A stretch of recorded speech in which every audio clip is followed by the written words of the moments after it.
.7 WNCU member supported radio. Welcome to WNCU Cares Artist Series by way of Jazz Stage here until 3 p.m. And you just heard composer, saxophonist, educator, and native from Kinston, North Carolina, and now a North Carolina Central University professor.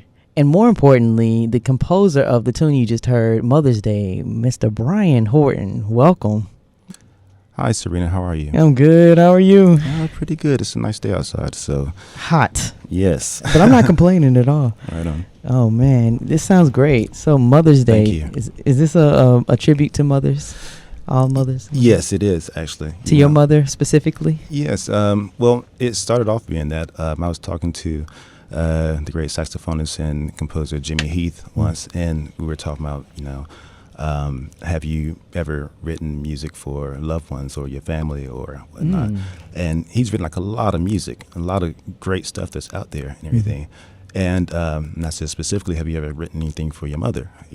And he said, I just haven't found anything good enough yet. Ooh, hats off. Nice. So when I wrote this, like naturally I was thinking of my mother, but I was also thinking about the mothers out there in the world, who are nurturing us and raising us to be, such powerful and strong human beings. So I thought that I would make that tribute by writing this song, and I hope people enjoy it. Yeah, I certainly enjoyed it. That sounded great. It reminded me, I was telling you earlier, it reminded me of like a Lazy Sunday or something for a soundtrack. Oh, yeah. The Color Purple or... Yeah, find your own narrative. Find your own narrative. That's what it's about. Ladies and gentlemen, you're listening to WNCU Cares Artist Series. I have Brian Horton here. He's actually a former professor of mine at North Carolina Central University. I took his arranging classes and learned some things, learned how to bend a few rules theoretically. But the main thing is to get the ideas out and put them on the paper, and you've done that. A lot of you all will be hearing a lot of his compositions today, ranging from some orchestral pieces to quartet and different genres like Latin, and we'll talk about your experience with Bernard Harper and in New York. But I want to let the music speak. This next song is Sound of Celebration, and this was from the same album of Mother's Day, Brand New Day, and that debuted last 2018. I think. Yes, actually a little bit before then, but I wrote the song then, but this particular version that we're going to listen to now is the actual big band arrangement of that, where I was able to kind of expand on the ideas just a little bit further. So, let's check it out. 90.7 WNCU, here's Sound of Celebration by Brian Horton.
90.7 WNCU, and that was Brian Horton on Sound of Celebration. Please talk about this song. Tell me about this one. It sounded like a celebration. Yeah.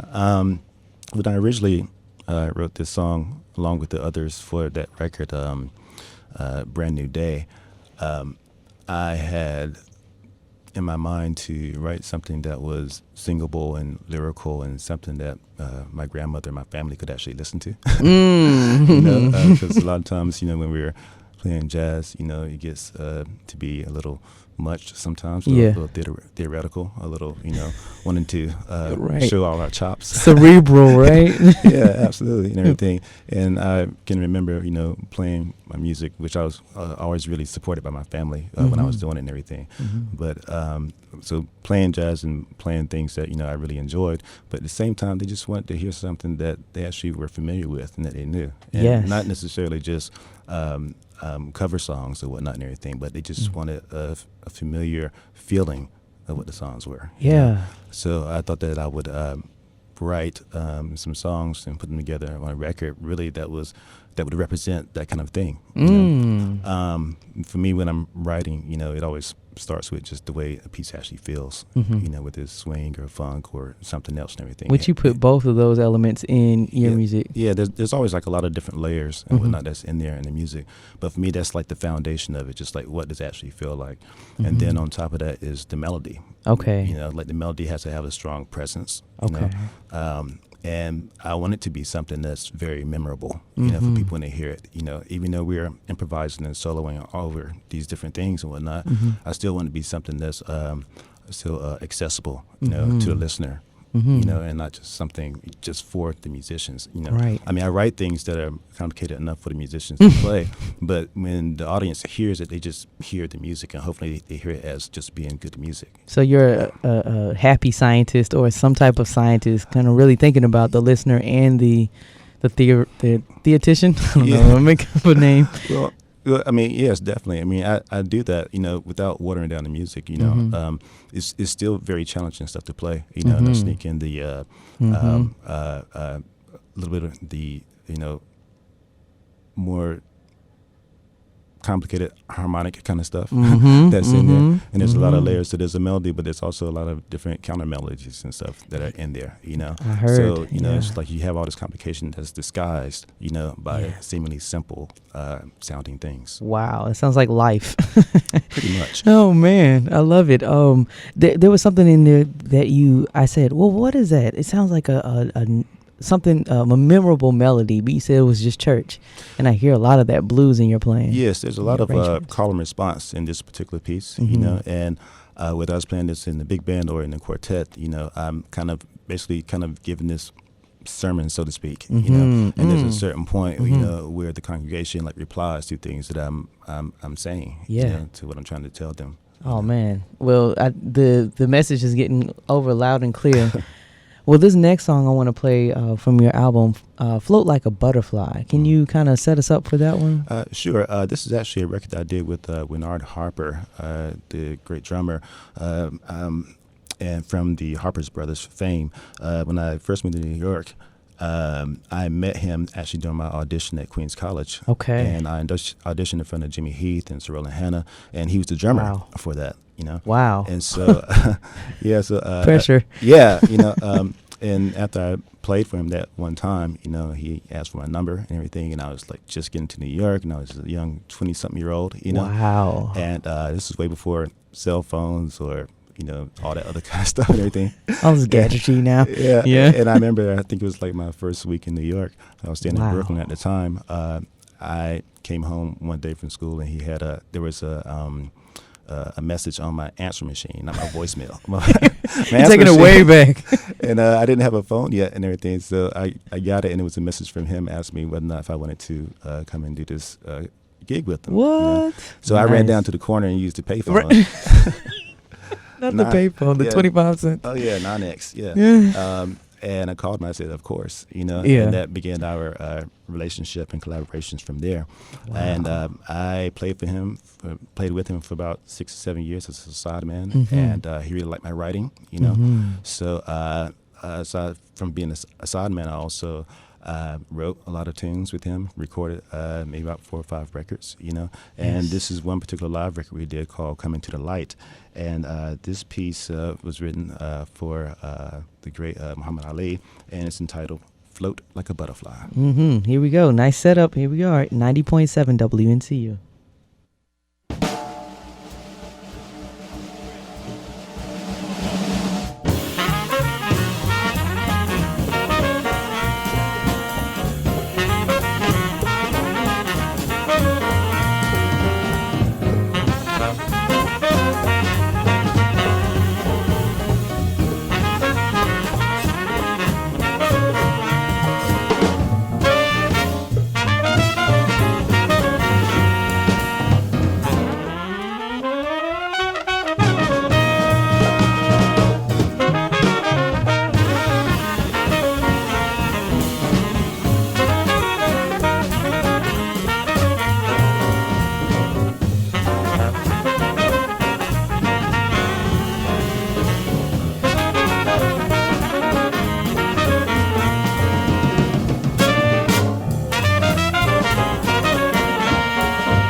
Circle by George Cables, but you had Brian Horton on the tenor saxophone taking a smooth, sweet solo, Bernard Harper on drums, and you can fill in the rest, right, Brian? I'll do my best. Yeah, that was actually one of the first records that I did with Bernard Harper and his sextet. And I think I was about 22 or 23 years old, and I was surrounded by all these heavyweight guys, like George Cables on piano, Wyclef Gordon on trombone, and Kerry Smith, the vocalist, and it was just, I was like, okay, I'm just going to try to hold it together here. Right. I mean, what do you do? You have to show and prove, right? Yeah, absolutely, and just, really get my shed on. But, I mean, that's something that, I really, credit to the program here I was going to say. Central University. The Jazz Studies program really prepared me and other students and everything to be able to take on this almost seemingly impossible kind of task. Yes. Of being in a very always in a professional manner, and doing what it takes, to be able to deal with the circumstance at hand. Yes.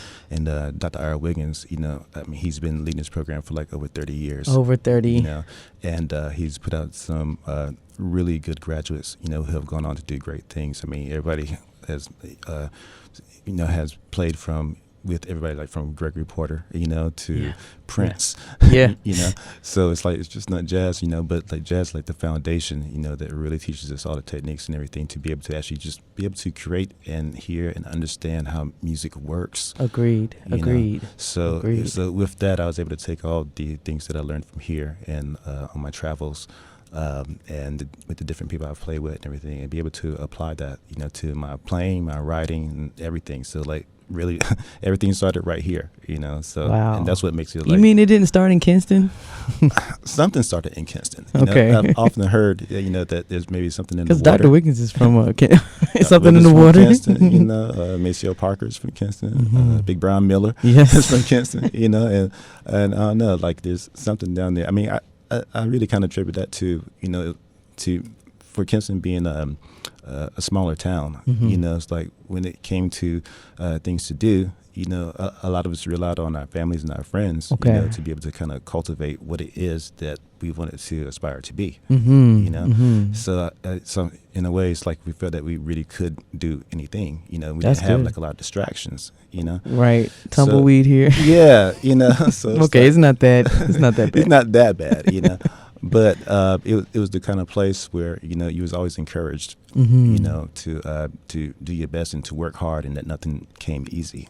Right. So coming from there, from Kinston and then moving to Durham, and attending the program here at Central and everything, like this was like the big city to me. Wow. Well, yeah. when I got here, I can see bright lights. Yeah, but I mean, it's something that I enjoyed. I enjoyed the camaraderie, and being with the people, and just try to learn as much as I can, So now that I'm back, like I hope that I can take some of those same experiences and things that I've learned while I've been out there on the road and whatnot, and get that to the students that we have now, so that we'll have even more successful graduates. For sure. That come out and that will continue to do great things. Right. Well, I definitely got that impression when I was studying under you.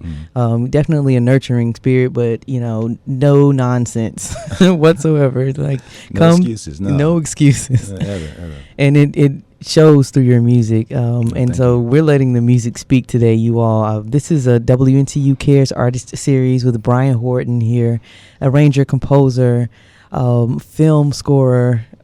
The list goes on. But after the short pause, I want to play. Well, actually, no, let me go to the music. Let's play this next one. This is a Latin group, Estilo Nuevo. Is there any narrative for this? It's narrative for everything. Narrative, okay. But yes, there really, is.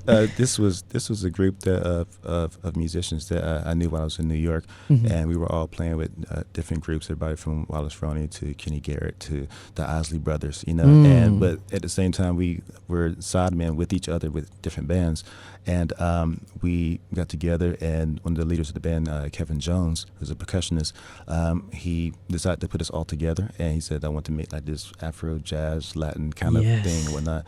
And we all contributed different compositions, to it there. But we all had like kind of different styles of playing, but was able to kind of put some of this stuff together and create the music that you're about to hear. Ooh, So we're in for a treat. Yeah, so this piece is by the pianist Kelvin Scholler. And Estilo Nueva. Here we are.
The song Not Enough Sky in the big band by that was Brian Horton, arrangement and composition. And I have some questions to ask you about that soon. Sure. Nice orchestral arrangement and composition. So, well, what's the thought process, the concept for this tune? The thought process is, for me, in any tune that I write, whether it's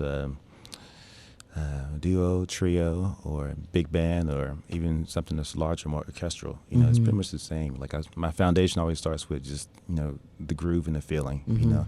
I want to see like how does the tune move, where is it going, and then next on top of that is always about the melody, having a nice, strong lyrical melody. That can be sung, that can be easily remembered. And of course with that, there's always like different counter melodies that kind of move with that, It's a lot going on in your mind, because this song sounds really intricate.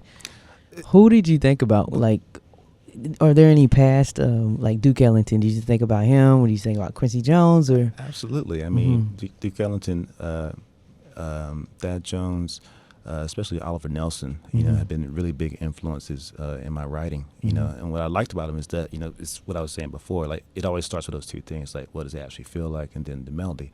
Everything else is kind of in between as far as the harmony and different ins and outs of the different movements and whatnot, everything. That's the stuff that makes it seem like it's more complicated than what it really is, but when you scale all that stuff back and everything, like that's the parts that you remember is like what it sounds like, the melody, whatnot. All the things inside of it, help add more color to it. It helps, carry that narrative, that musical narrative. It helps bring out those different emotions that we like to feel whenever we're listening to music. Wow. So that's what I try to apply to, all my compositions in writing, when I'm working on stuff. And even within that, when it comes to the improvisations, I usually try not to write a piece just so I can have a vehicle for improvisation. Like for me, it's like I like to kind of do the opposite and weave the improvisation within the actual composition itself or the arrangement. Like when you hear, a lot of those pieces by Oliver Nelson or whatnot and everything, like that's how it is. Like you can hear that his solos are based off of how the arrangement actually goes and not the reverse. Okay. So when I do that, like I'm constantly thinking about what I'm gonna play. It's not like I have a conceived solo or anything that I've actually written out or whatnot. I just have a certain idea. Like when I get to a certain point, I know a climax comes. I get to another certain point, I know I should be easy or hold more notes. So, yeah, I hear you. And then in the middle of all that, no matter what the influence is, whether it has some kind of classical influence, whether it's Ravel or Debussy or Duke Ellington or Oliver Nelson, there's still like this element of the blues. That's yes. in it. There's blues in the arrangement, but there's also, blues within the actual improvisations too. And that doesn't necessarily mean I have to play like a blues line or a blues lick and everything, but there's something that's just naturally inherent in there, that comes out. And maybe that's my own upbringing. Maybe that's from, growing up in the church. Yeah. Just the people that I've been around the entire time. So. Wow. Well, the blues is definitely in you, and it's in this music. And we're going to play some more music before we get to the top of the set. The next one is Sister Faith off of your album, Brand New Day. And ladies and gentlemen, you've been listening to WNCU Cares Artist Series with Brian Horton, sharing his way and his road to composition and arranging and just being a great musician. News will hit at 1 past the hour, and then we'll open up with some more Brian Horton tunes here at 90.7 WNCU. Right now, here's Sister Faith.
90.7 WNCU. Welcome to the second hour of WNCU Cares Artist Series with Brian Horton. And this work that you just heard was a commissioned work. So you have the floor. Oh, great. I would say last fall, maybe it was like 2018, we Central had his usual jazz festival over here at the school, and the special artist was Delphine Marsalis. And when he came, he gave a great performance, of course, but I also premiered another arrangement of mine called Cannonball. And after he heard it, he wanted to know if I wouldn't mind writing a few things for him. You know, and I was like, sure. A few things. Wow. I said, I'd love to. He was working on a new record, and I would say when at the end of the fall, that around at Christmas time and everything, he gave me a call and shot me some tunes to check out, and we started working on this new project of his called Jazz Party. I think it was just released just this past February and everything when it came out, and he said it was tunes that were had a traditional kind of New Orleans vibe with a more kind of contemporary touch to them. And so having that in mind, whatnot, we just started kind of working together and collaborating, almost like a Ellington Strayhorn kind of thing, whatnot, just going back and forth with different ideas. And we came up with a few tunes, and he seems happy with it. And kind of because took it from there, you know. How long did it take you to get this piece together? I was so excited to do it. I was just working on it constantly. So this one probably took me about 3 or 4 days of actually writing. Wow. Yeah. For me, like, writing does not take a long time, especially when the juices start flowing. There you go. It's the preparation that takes a while. So I may think about an arrangement for weeks or a month or so and everything. But when I'm ready for it, and I'm not relying on inspiration, but when I'm ready and I have enough information in front of me, you know, then the actual process of creating does not take that long for me to do. Wow, that's splendid to hear. So you're in the room, you're just looking outside at the pond or the the trees, and then there's this quote by science fiction writer Octavia Butler, you know, and she says something to the effect of, you know, don't rely on inspiration, rely more on habit. Habit is more will get you through everything that you need to do. It's more dependable. So that's what I do. Like, I just do this every day. It's just like when we practice, you know, our instruments, you know, I practice writing, you know, it doesn't have to be a long drawn out piece and everything. If I just write just 4 bars a day of something, it doesn't have to be very elaborate, you know, just the point that I'm actually doing it helps me get into the mode of doing it. And then usually that's where my inspiration comes from once I start working on it. And so when you're writing, are you using software, or are you just using pen, paper, old school method? I said pencil. I mean, I still start off just like everybody else first, just, you know, in my mind, in my heart, you know. I sing a piece, you know, till it sounds believable. Oh, you sing? No, to myself. Just until it seems something that's believable to me, you know, and then I usually either grab the horn or more lately just the piano, just get to the piano and start trying to come up with a few ideas. And I actually still write all my stuff down with a pencil and manuscript paper, you know, but then I transfer all that stuff to more digital measures kind of things, you know, put into Finale or any other kind of notational software, because that's pretty much how we are able to exchange the music with different people. And especially when I'm doing these commissions and stuff like this, that really helps be able to get the music to the people. And also so it looks as clean and beautiful and attractive as possible. There we go. Beauty, because beauty, what is art? Music is art and art is beauty. I don't know. Right. I don't know the phrase. Okay. So is this, so you have commissioned work. This is the only commissioned work? I know you don't have, you have more than that. A couple. Well, after I did this work, I also got a call actually from his father, the late Ellis Marsalis, and he was working on a project called the Civil Book Project, Volume 2, and it's a collection of classic New Orleans songs that were written by New Orleans musicians during the 60s, around the height of the civil rights movement and everything. And it's tunes by himself, Harold Batiste, you know, Alvin Batiste, like all these, James Black, all these great guys and whatnot. And he had heard some of my work, and also it was recommended by his other son, Branford Marsalis, and everything, that this was the guy to write the music, you know. So he sent me the book, you know, and I took a look at the tunes, and he told me what he wanted. and he just let me go at it. Wow. You know, so that was How many really good. tunes? It was 7 tunes to Okay. complete a record, and this was the volume 2 of it. And Wow. right before, you know, the lockdown, of course, and everything Yeah. that we're in now in this pandemic, Yeah. they were right in the process of, you know, rehearsing, getting ready for a recording of it, and also a world premiere. Mm-hmm. I talked to the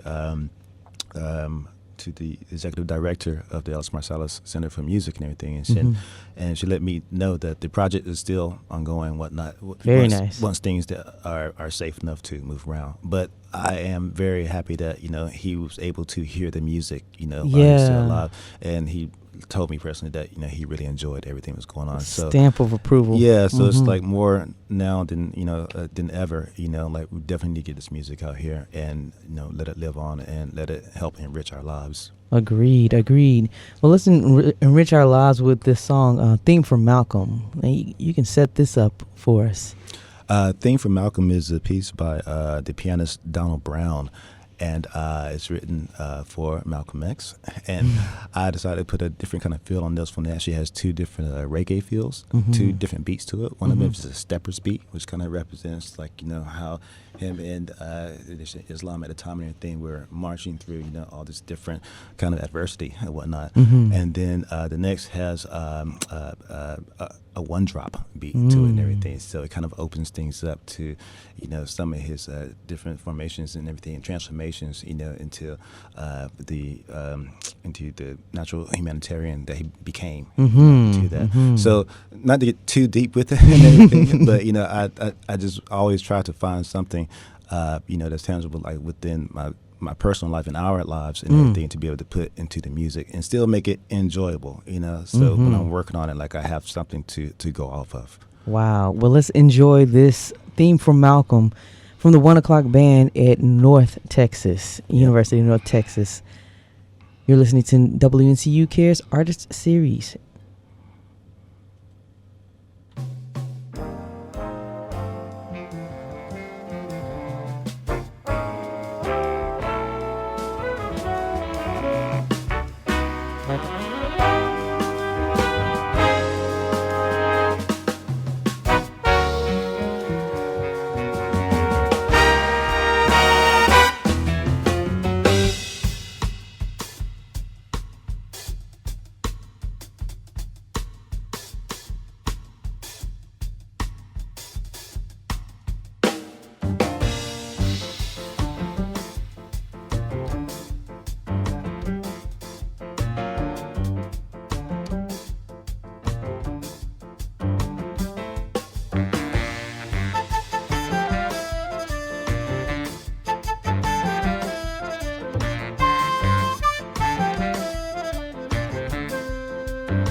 Never Let Me Go, a tune, a composition not composed, but arranged by Brian Horton that's sitting in front of me.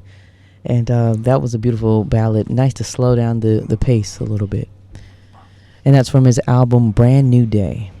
And I think we want to speak about Blues from Mama. Oh, by the way, nice playing on the flute. I heard those long tones. I said to you, okay, lungs. Known in the musical world for, that duration of, just having that stamina. Great job. Just long tones every day. Long tones. Yeah. So as Blues for Mama, this was a collaboration I did with one of my colleagues here in the jazz program at Central, Lenora Hammonds. Right when I returned to Durham and everything, I just really kind of jumped right back into work, and I feel so grateful to be able to work with colleagues, that are, first of all, like really good musicians and to have such a high caliber of professionalism, know. And I remember she approached me saying that she had an idea for a new project, vocals with a big band, and she always wanted to, do something like that and also to even lead it, and so she was looking for someone to direct and conduct, some of the things that she was doing. So I said, sure, I would love to. Yes. And at the same time, she was like, also maybe even write some arrangements, Yes. So I think this was like my third week back in town, and to get an opportunity to do this was just a great kind of reintroduction, back into the scene and into Durham, into the program at Central and everything. So it was really good to do that. And we did a couple shows, and then we just recently finished recording. I think she just released it. She did. For the Love of Big Band. Had her in here, yes. Oh, yeah. I remember that and everything. So I was really happy to work with her on this project, and I'm just really happy to work with all my colleagues here in the program. They just really do amazing things. So, Agreed. And the really cool thing about this particular group, the Tribal Orchestra, is that it comprises of, all the professional musicians that we have here in the area, along with our colleagues in the music program and students. So to put all that stuff together, I find is really amazing that we have this much kind of talent that is right here in our city of Durham. So this is the first track from that record, and it's made famous originally by Nina Simone, and this is Blues for Mama. All right. I just want to add one more thing. It seems like everywhere you go, you hit the ground running. So it's like paved in gold. You got the Midas touch. All right, here is Blues for Mama.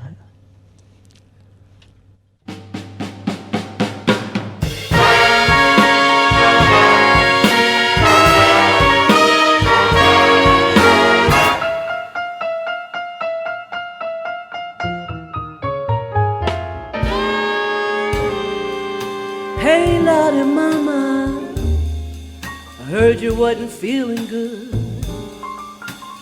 They're spreading dirty rumors around the neighborhood. They say you're mean and evil, don't know what to do. That's the reason that he's gone and left you black and blue. Hey, Lordy Mama, what you gonna do?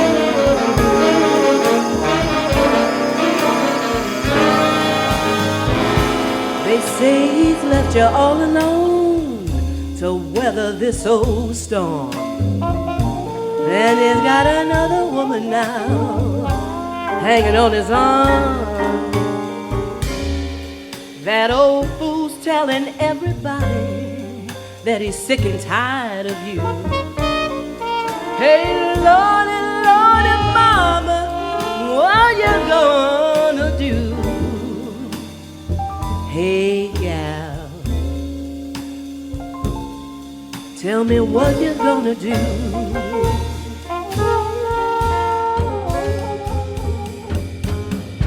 They say you love to fuss and fight and bring a good man down, and you don't know how to treat him when it takes you on the town. They say you ain't behind it and you just don't understand, and think that you're a woman but acting like a man. Hey, Lordy, Lordy, Mama, what you gonna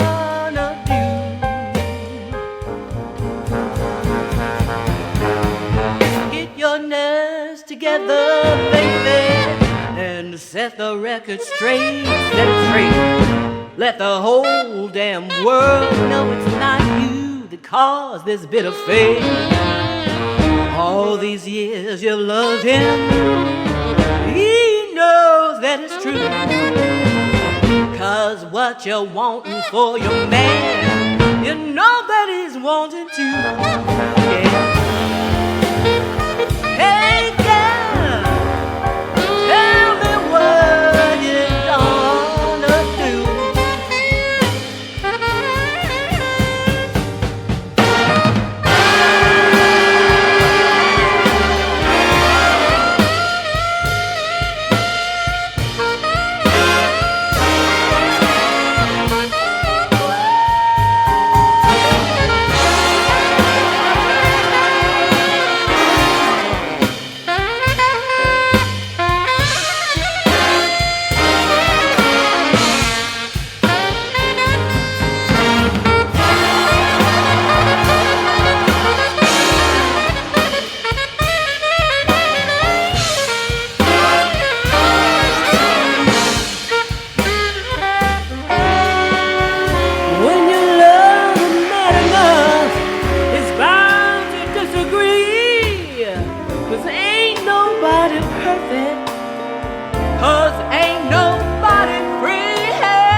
Victor Young's Weaver of Dreams, composed and arranged by Brian Horton. Wow, that was a nice light tune to listen to.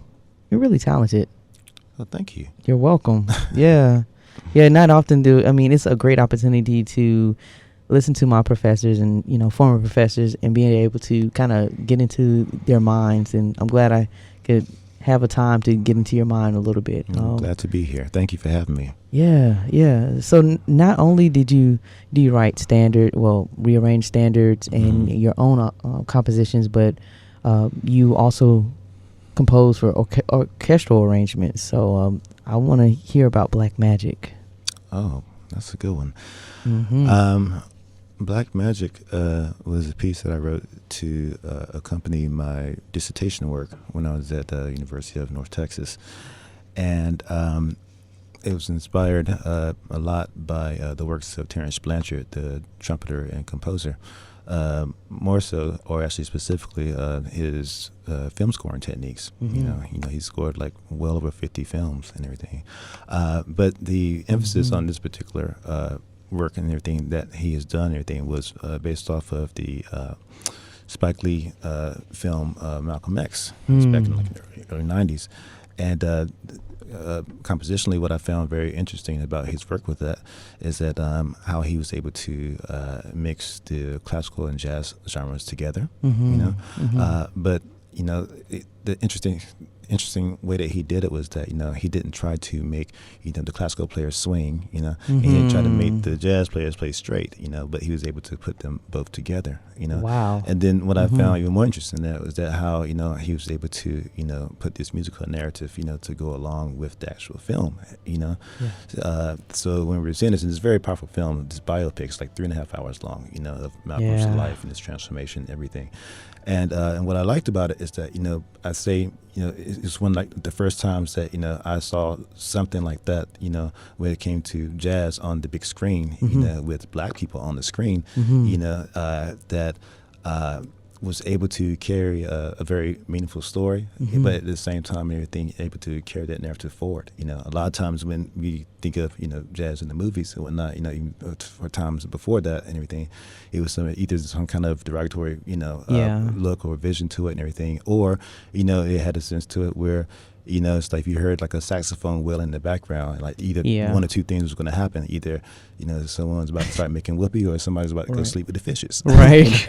But in this particular case and everything, that didn't happen at all and everything. It, it showed, the vitality of black life on the screen, using the kind of music, that, black culture was inspired by, And so when I saw that, I was like, I want to do something like that. And my influence for that, like I didn't make a film and whatnot, but I chose like several black literary, artists and everything, edited volumes by Dudley Randall, the Black Poets. I chose Shirley Horn, for a lot of the things that she was coming up in her music, and various things from Ralph Ellison's Invisible Man and whatnot, which is the piece that we're going to actually listen to. First of all, is kind of based off of something that he has within that story, and talks about his protagonist and everything, who is like cycling like this, this energy, from the city in the basement that nobody knows anything about. Wow. And what it does is, he's invisible to the world, but this energy like creates like all this warmth and light, in his small space while he's listening to like these old jazz records, more specifically like Louis Armstrong at the time, And so I kind of took something like that, and kind of ran with it and tried to expand it, into a more like musical sense and everything and narrative and whatnot.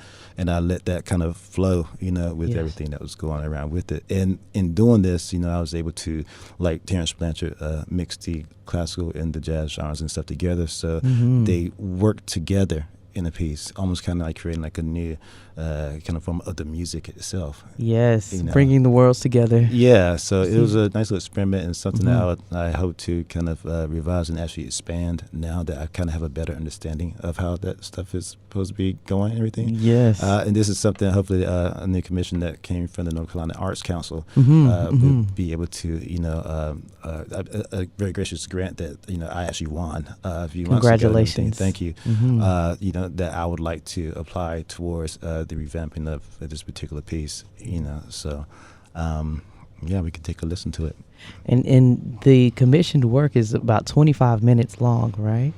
But this one that we're going to listen to, this first movement. Yeah, this is just the first movement, so it's it's not 9 minutes, but it's worth it. So I want you all to sit back and relax and enjoy this orchestral piece entitled Black Magic Movement 1. And I think it's 1,369 illuminations. Yes, you're in for a treat.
90.7 WNCU. You just heard the part of the orchestration of Black Magic Movement 1 of Brian Horton's Peace. Wow.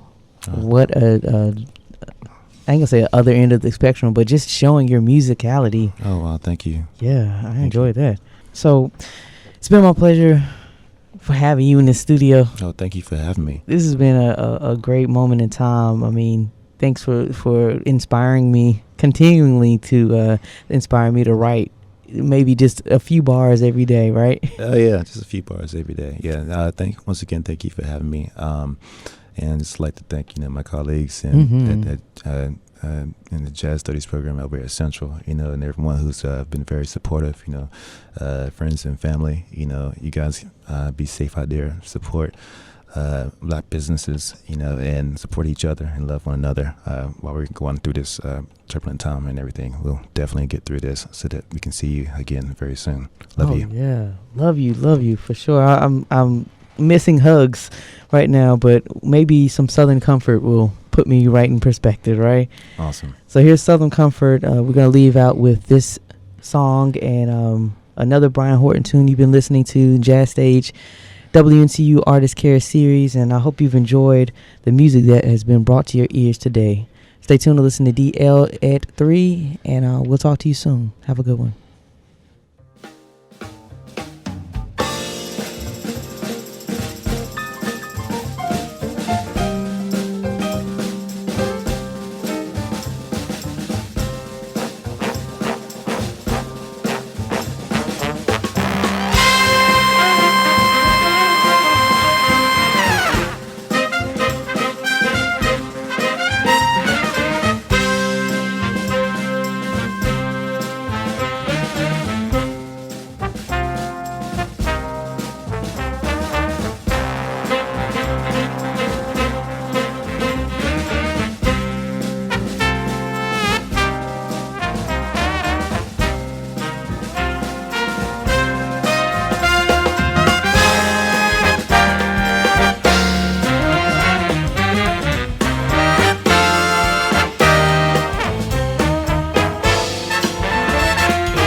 WNCU Durham and online at WNCU.org.